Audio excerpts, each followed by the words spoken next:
Here's how you can destroy the queen's gambit with the Budapest Gambit. White begins confidently with pawn to d4. Black responds knight to f6. Pawn to c4, the queen's gambit setup. And now black strikes immediately, pawn to e5. The Budapest Gambit. White accepts, pawn takes e5. But this is where the danger begins. Knight to g4, black attacks instantly. Knight to f3, and black continues development. Knight to c6, adding an extra attacker. White plays bishop to f4, adding a defender.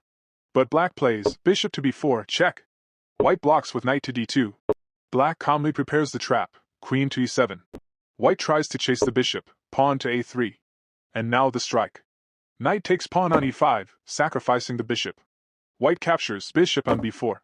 And suddenly, knight to d3, a smothered checkmate. Just 8 moves. The king has no escape.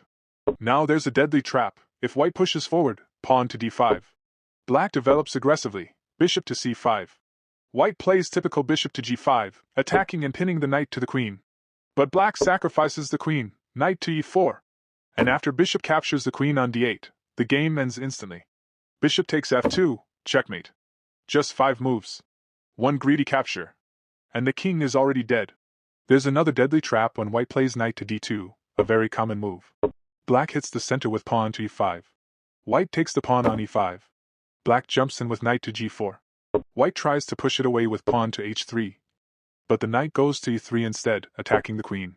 White captures the knight with pawn takes e3. And this is the mistake. Now the queen comes out, queen to h4, check. White blocks with pawn to g3. And black finishes immediately with queen takes g3, checkmate. Just 6 moves, and the game is over.